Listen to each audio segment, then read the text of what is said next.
Hello, everyone, and welcome to the Outliers YouTube channel and podcast series, Get to Know.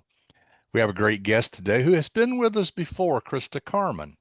Now, Christa has won the Bram Stoker Award, and she's also nominated for the Shirley Jackson Award, and you also won, I believe, what was the other award that you won? My short story collection won like an indie horror book Yeah, award Indie a Horror bunch Book. of Yeah, years back now. yeah. That's cool. Yeah, thank Well, you, you. you have an MFA and you write novels and you are interested in ghostly things in the dark world. Yeah. And somehow they threw you out of all these other colleges. You ended up in Rhode Island, so that's great. That's precisely right. Here I am. Now we talked about the when you were here last time, we talked about how you kind of gravitated toward that darker world, and it had to do with stuff that you read earlier, and it had to do um, that you even saw the dark parts of some of the kids stuff. I mean, obviously Goosebumps, everybody knows, but some of the other more traditional child crime stories that we all grew up with. Tell us about that.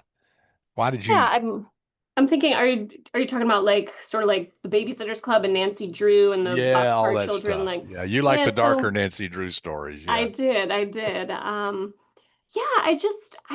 I mean, for better or worse, right? I can certainly get behind all genres, and some of my favorite books as a kid and as an adult are not horror, but I do tend to always gravitate toward things that induce sort of heightened emotion. If it's not necessarily going to scare me, then I'd like it to make me feel, lots of suspense or tension. Or, I mean, my favorite book as an adult is A Little Life, which is like not really, it's definitely not the horror genre, but it's horrific, and it's a book that makes me cry every time I read it. And I think even as a kid, I liked the stories that I loved Where the Red Fern Grows as a kid because that book made me sob. And I liked the books that sort of, made me look behind me or want to look under the bed. So yeah, I think I've always just felt like a really great story is one that pushed you, laugh, cry, scared, into those a little bit more than sort of just your regular literary And you tale. were and you were a Goosebumps kid. I was, and Yeah. I was thinking about it. I think I loved Goosebumps, but then I think I was into the Fear Street books even more, which was Yeah. sort of like the next step up. Yeah. It's R.L. Stein, of course, writes those, and Bob's one of the nicest people you'd ever meet, and it always is incongruous that you meet him and you say this is such a nice person, and yet he scares kids for a living. Uh, Yes. but you also, I remember when we talked before, you mentioned that Stephen King's book on writing actually brought you back to writing, and it kind of like, whoa, how did I forget all this? Tell Yes, us. exactly.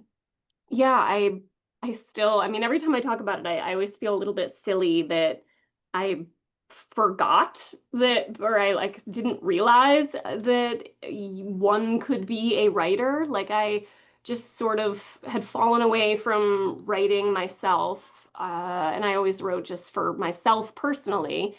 And then in my late 20s, I guess, um, yeah, I just started writing again and happened to read Stephen King's On Writing at the same time. And it sort of Mhm. like Yeah. all came together in my brain where I was like, why haven't you ever tried to write like for publication, like more formally? Like, why is this a thing that you never thought of pursuing?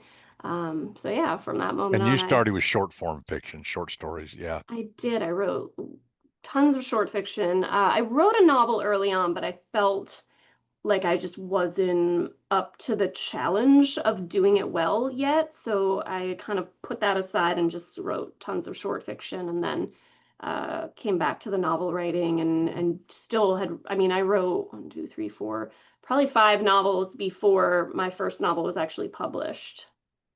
Yeah. That's usually how it works. I remember my agent told me when I first booked that I wasn't ready yet. And Yeah. so I wrote two or three books, and finally I was ready.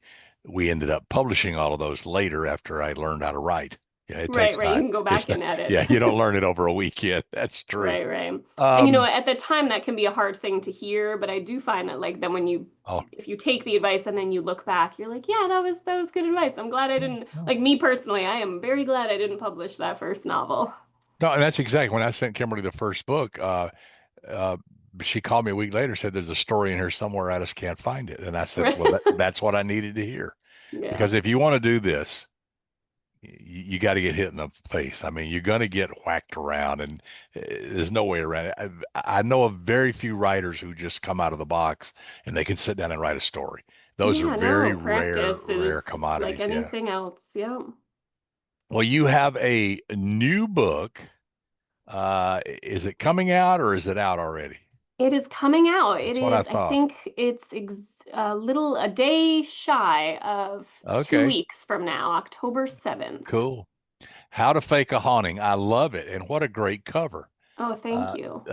a 21st century Amityville. So tell us about this. What's the concept and how did you come up with this idea? Yeah, sure. So the concept is it's about a woman named Lainey, and she's married to a man named Callum, who is an alcoholic, but not on paper. So he's sort of ruining her life and the life of her daughter with his drinking. But she feels like if she were to take this to a judge and try to divorce him and get full custody of her daughter, she's not going to have a lot to go on. And that's sort of, excuse me, heightened by the fact that he has a very influential family. So there's this sort of other aspect to it where his family is deeply connected with the systems of wealth and power in Rhode Island, and she knows she's not going to get very far by trying to divorce him. So she has this sort of wild and crazy best friend that comes up with this wild and crazy plan to stage a haunting in the house so realistic and progressive that it essentially drives him away and drives him out of the house for good. But of course, the best laid plans, right? Things do not Right. go the way that Lainey and her friend Adelaide plan for. Somehow I think the fake haunting becomes real. I don't know. That would be my, yeah, exactly. You got to read the book, but that would be my thinking. I know you do a lot of research. What did you have to dig into for this story? What, Yeah. So this one was a little different for me because it didn't have the necessarily like historical setting. I did set it sort of lightly in and around the Newport mansions. The two main characters work for the right, Preservation Society of Newport County. So I did some research into the mansions and their inhabitants, but sort of the point of the story was that, one might think that a haunting could occur at a place like the Breakers or Marble House with all this history. But we've got this little house down the road in suburbia, USA, and there's something weird going on there. So the research that I ended up doing was sort of like because Lainey and Adelaide, to get started, they kind of take their ideas from popular horror movies. Like how do we fake a haunting? How do movie directors fake a haunting when they're creating a horror movie?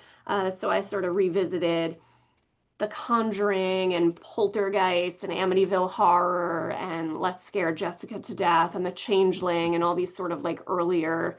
I mean, The Conjuring's obviously a little more modern, but yeah. And then like once things progressed a little bit, then I was researching, kind of like more occult themes and actual sure. hauntings and the way that ghost hunters operate and all sorts of things connected to that, which was fun.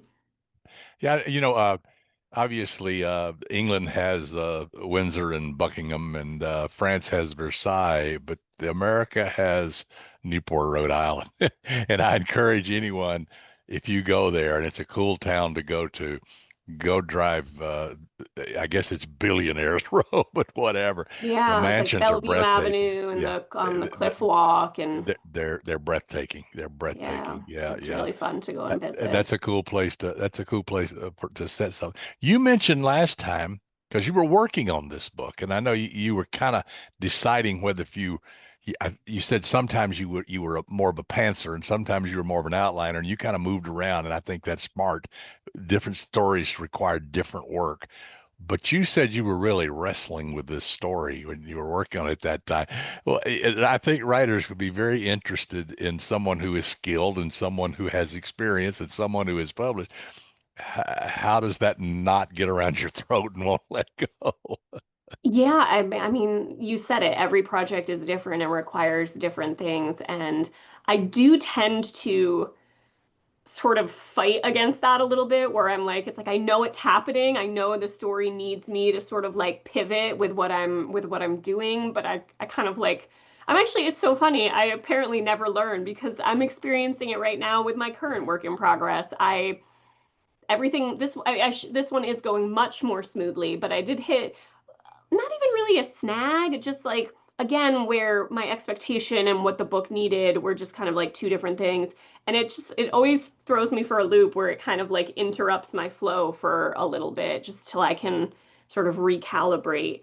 But yeah, for this one, this was the toughest that I've done so far. And I just, again, I think my own stubbornness is like Mhm. 98% of the problem. I just Do you think it was more kept more technical as far as getting the story constructed properly, or was it more a feel? It didn't feel right, or both? I think a little of both. It was more technical. I always kind of had the feel and knew where I wanted to end up. Um, but yeah, I kept just like trying to. Part of my problem is that I like the foundation of things to be quote unquote perfect, where I think they're perfect, where and sometimes as I write a novel, the foundation extends where like Mhm. usually I'm pretty content to have like the first 30 or 50 pages be really strong and then I can just the rest can be a mess the whole time I'm figuring it out. But with this, I kept wanting like I was like, all right, well like the first 50 pages I'm happy with, but I'm gonna now I want the first 70. I feel like the first 70 pages need to be for some reason I kept trying to go back to the beginning and make things the way they were going to be, and I hadn't really figured out where things were going to end up technically. Again, like I knew the idea and what the ending was, but like how I was going to get there. Um, yeah, and I think it was just like this dumb coping mechanism that like didn't Right. actually help, where I was a little nervous about pulling off everything in the second half of the book, so I kept tinkering with the beginning, knowing that it was like wrecking the process. Yeah, I think that's a problem that a lot of writers struggle with. I know I do, and I call it the 40,000 word panic. You get there, and we talked about this before. You get there, and I don't care. I've just turned in my 28th book, and it's like every Congrats. time 40,000 words, you get there and say, "Well, this isn't working. The beginning is awful. I don't know where it's going. I'm just wandering around in the forest, lost." And I think it's because early on, you think this story isn't good enough. This story doesn't have the legs, and I didn't start it right, and I didn't create the foundation properly. And I learned, yeah, just shut up and finish the book, and then you can go back and fix it. I think that's the realization you finally got to is just shut up and move on. Yes, and it's like I knew it and I kept telling Exactly. myself it, but I was fighting against it and I was like, no, no, you're gonna make it perfect. And it's like, why do you do this to yourself? It'll happen forever. Yep, yep. Yeah, it will. It will. So, so this book's coming out in 2 weeks. I can't. I think that's fantastic. Isn't it wonder? Did they send you your box yet? Of your books. The publisher sends you your box of books yet? Oh, sorry, the Zoom just froze for a quick Oh, second. What was the question did about the did your pub? did your publisher already send you your box of books for this?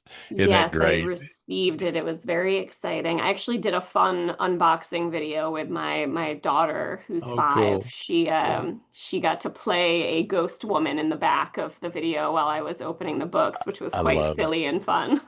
It's wonderful to open that box of books and then that's like, whoa. I remember the first one, and it's like, whoa, this is for real. Yeah. Yeah, I don't So know. I mean, you've published many more books than I have, but I imagine it doesn't get old no, even. no, no, no, no, no.